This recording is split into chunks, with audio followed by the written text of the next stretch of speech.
Hello everyone, we are here with a new video. This is leadership part 5 and this is fifth round of all the videos, and if you are new to our channel you can go watch all the 4 parts of leadership on our playlist, and other chapters are also available. And we are preparing for BA BEd, BSc BEd and BEd exams, and you can watch all the teaching aptitude related videos on our playlist, and we are still making more, so stay tuned for more lectures like that. So we'll start from the part 5, and we have completed 60 questions in previous 4 parts, and we'll start from the 61st question. So let's start. Question number 61. When the decisions of the leader goes wrong, it hurts the feeling of the whole group. Under such conditions, the main function of the leader is कि जब कोई decision गलत हो जाता है तो पूरे group की जो फीलिंग्स हैं वो हर्ट होती हैं. तो ऐसे में लीडर का मुख्य कार्य क्या होता है? Answer would be A, to have patience and accept all the challenges of this difficult time, कि सब्र रखे और इस मुश्किल समय के सभी चैलेंजेस जो हैं उनको एक्सेप्ट करे और उनसे उबारने में लोगों की मदद करे, अपने ग्रुप के समूह के लोगों की. Will move on the next question. 62. The great leaders like Stalin and Mahatma Gandhi had infused great revolutions in the world, but their results show that कि महानतम नेता जैसे कि स्टॉलिन और महात्मा गांधी थे, उन्होंने ग्रेट रिवॉल्यूशंस, बड़ी महान क्रांतियों को विश्व में जन्म दिया, लेकिन उनके जो परिणाम हैं वो बताते हैं कि answer would be A, the leader is meant for sacrifice, MEANT, meant for sacrifice, कि त्याग जो होता है वह नेता का मुख्य गुण होता है, त्याग नेता को करना ही होता है. 63rd question. Leadership is required by, कि जो नेतृत्व है वो आवश्यक होता है. Answer would be C, both human and animal society, कि मनुष्य समाज के लिए भी नेतृत्व उतना ही ज़रूरी है जितना कि एनिमल सोसाइटी के लिए, कि हाथियों के झुंड में हथनी उनकी नेतृत्व करने वाली होती है, वैसे नेतृत्व की या लीडरशिप की ज़रूरत सबको होती है. Okay, will move on this 64th question. 64th question is, on the basis of origin, the leader can be grouped in the following categories. Answer would be A, leader elected by the group, समूह द्वारा चुना गया नेता. 65th question. National poet Maithili Sharan Gupta was characterized as, कि जो मैथिली शरण गुप्त राष्ट्रीय कवि थे, नेशनल पोएट थे, उनका मेन कैरेक्टराइज्ड मतलब उनकी मुख्य गुण क्या था? Answer would be A, artistic leader, वो पोएट थे ना. So will move on the next question. 66th question. Karl Marx was a, कि कार्ल मार्क्स था एक किस तरीके का नेता था, ये पूछना चाह रहे हैं क्वेश्चन में. Answer would be A, an intellectual leader. देखिए, आप पढ़ेंगे तो आपको लगेगा रेवोल्यूशनरी लीडर भी हो सकता है, लेकिन revolution was the result of intellect of Karl Marx, कि कार्ल मार्क्स के अंदर जो इंटेलेक्चुअल क्वालिटीज थी उनका रिजल्ट था रिवॉल्यूशन. ठीक है, सो इंटेलेक्चुअल लीडर होता है. Karl Marx was a intellectual leader. ठीक है, will move on the next question. 67. Martin Conway was the great sociologist and thinker who had given the following types of leaders. So answer would be A, controller, guide, representative, कि Martin Conway ने, जो महान समाजशास्त्री हैं और thinker हैं, उनके अनुसार जो लीडर्स होते हैं वो कितने तरीके के होते हैं. तो उन्होंने बताया, answer would be A for this, कि वो कंट्रोलर यानी नियंत्रण करता, निर्देशन करता, गाइड, और रिप्रेजेंटेटिव, वो आपको रिप्रेजेंट करता है, पूरे ग्रुप को रिप्रेजेंट करता है, प्रतिनिधित्व करता है उसका वो. ठीक है, will move on the next question. 68.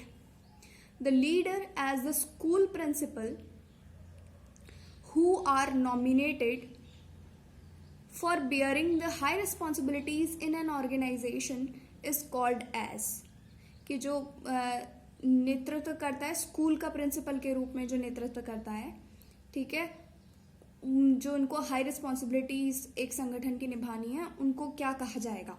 Answer would be A, institutional leader. कि स्कूल एक संस्थान है, एक इंस्टीट्यूशन है, वो उसके नेता है प्रिंसिपल जो है, ठीक है। Answer would be A, institutional leader. Will move on the next question, 69th.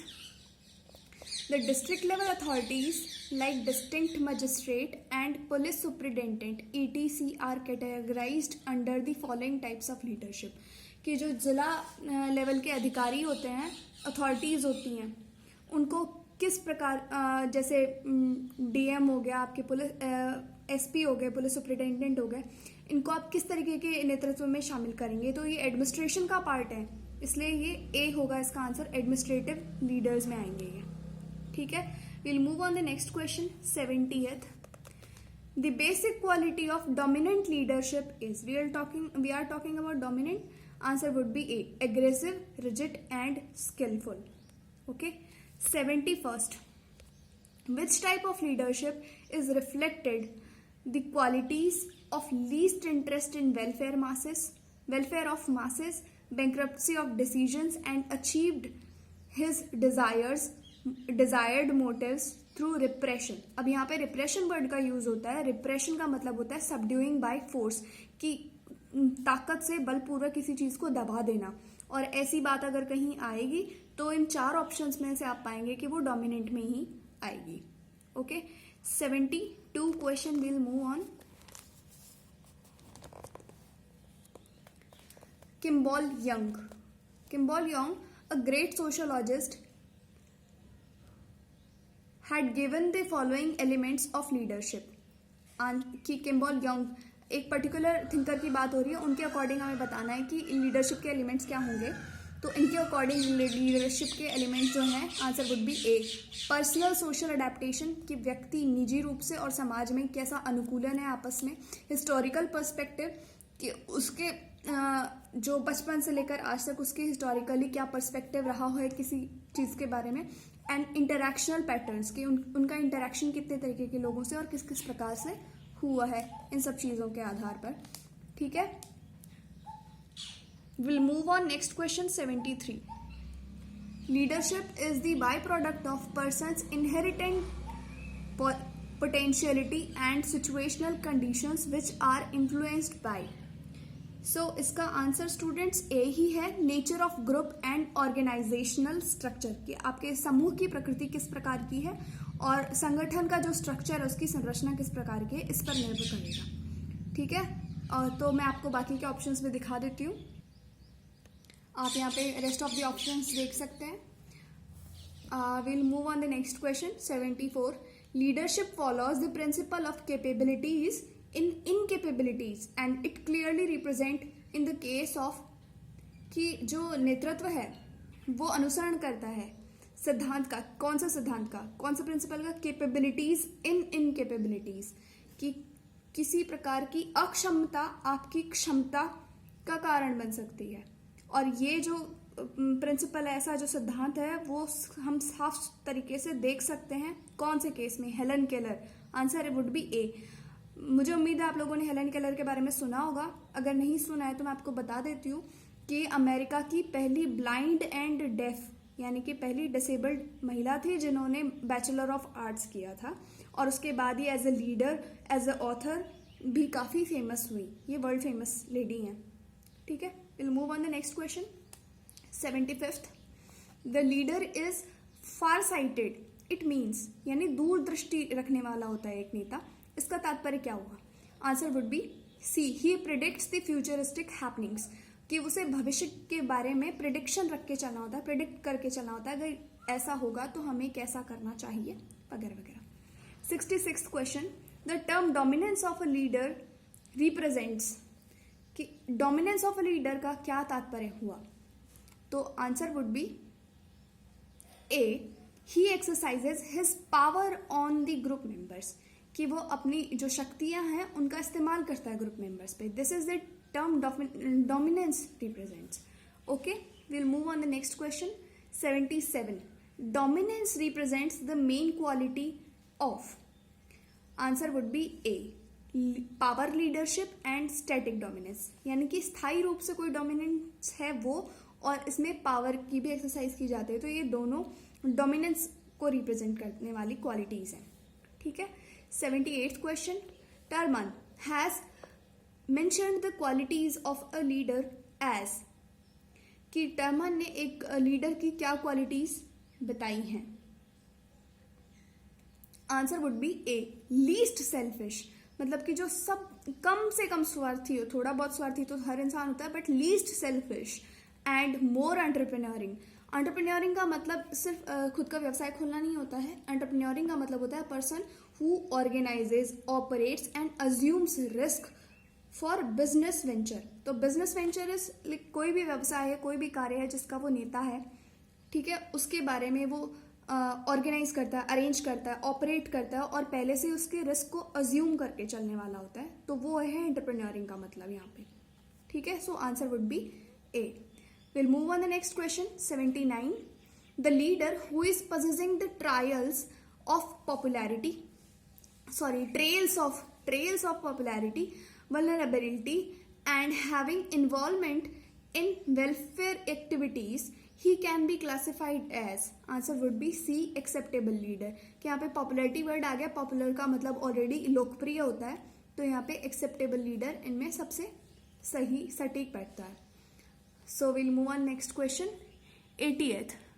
Bogardus was a thinker, has propounded the theory of indirect leader, who is regarded as indirect leader.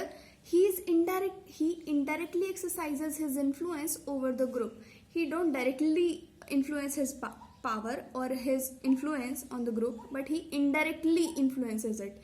कि जैसे कोई DM है और उससे कोई कहकर उसका रिश्तेदार काम कराए, तो जो इनडायरेक्टली कहकर काम करवा रहा है वो इनडायरेक्टली अपने इन्फ्लुएंस का यूज कर रहा है। ठीक है, इस तरीके से ही indirectly exercises his influence over the group, indirect leader हो गया वो। ठीक है, सो स्टूडेंट्स आज के लिए इतना ही। आप आखिर तक हमारे साथ आपने पूरा वीडियो देखा, इसके लिए थैंक यू सो मच।